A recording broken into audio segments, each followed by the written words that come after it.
प्रचंड बहुमत से चुना, 90%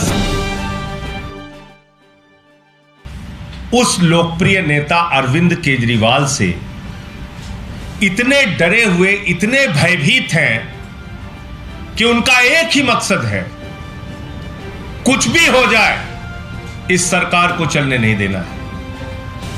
कुछ भी हो जाए, अरविंद केजरीवाल को दिल्ली की 2 करोड़ जनता के हितों में काम नहीं करने देना है। कुछ भी हो जाए, दिल्ली के बच्चों की पढ़ाई नहीं होनी चाहिए, मोहल्ला क्लिनिक नहीं बनना चाहिए, बुजुर्गों की तीर्थ यात्रा नहीं होनी चाहिए, बिजली फ्री नहीं मिलनी चाहिए, शिक्षा मुफ्त में नहीं मिलनी चाहिए, इलाज मुफ्त नहीं मिलना चाहिए, घर घर राशन नहीं पहुंचना चाहिए। कुछ भी हो जाए, इन सारे कामों को रोकना है। क्योंकि दिल्ली की जनता ने यह अपराध कैसे कर दिया कि अपने बेटे को 90% सीट देकर मुख्यमंत्री बना दिया, और कैसे रोका जा रहा है? 8 साल की लंबी लड़ाई चलती है। माननीय सर्वोच्च न्यायालय की संविधान पीठ का फैसला आता है।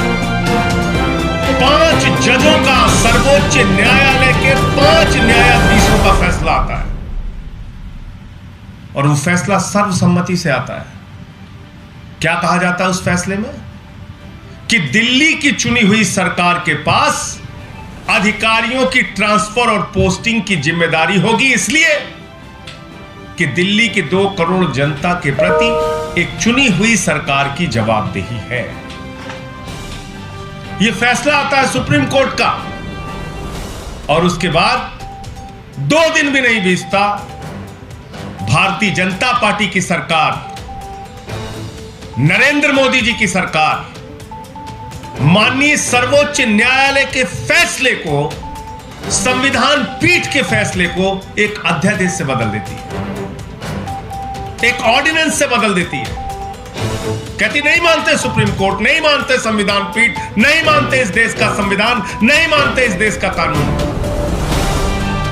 और ऑर्डिनेंस लेके आते एक काला अध्यादेश, एक तुगलकी अध्यादेश, एक ऐसा अध्यादेश जो माननीय सर्वोच्च न्यायालय के फैसले के खिलाफ है, जो भारत के संविधान के खिलाफ है।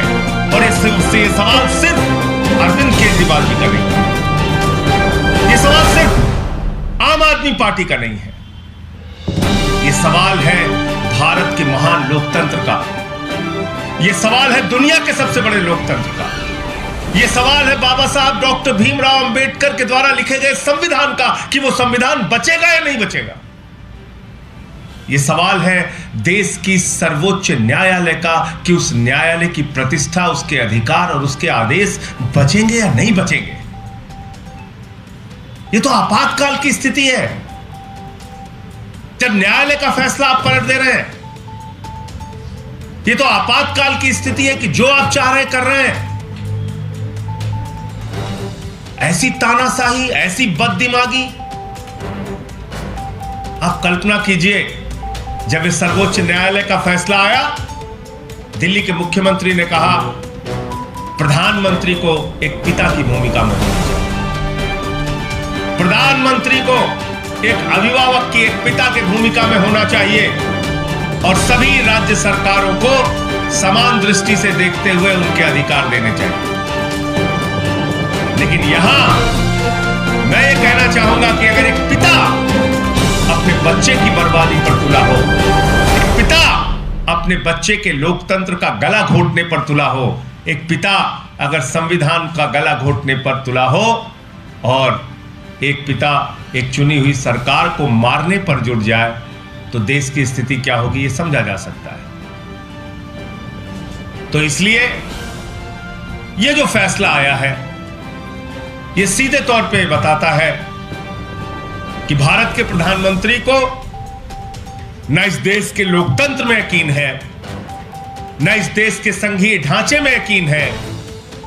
भारत के प्रधानमंत्री को न इस देश के चुनी हुई सरकारों में और जनता की सुविधाएं देने में यकीन है, और न ही भारत के सर्वोच्च न्यायालय और संविधान में यकीन है। उनको सिर्फ तानाशाही करनी है, उनको सिर्फ डंडे से सरकार चलानी है। और आज ये जो फैसला है ऑर्डिनेंस का,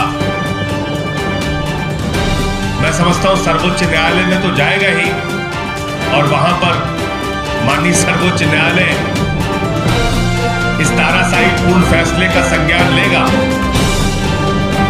लेकिन कितनी मजेदार बात है, कह रहे 2 अफसर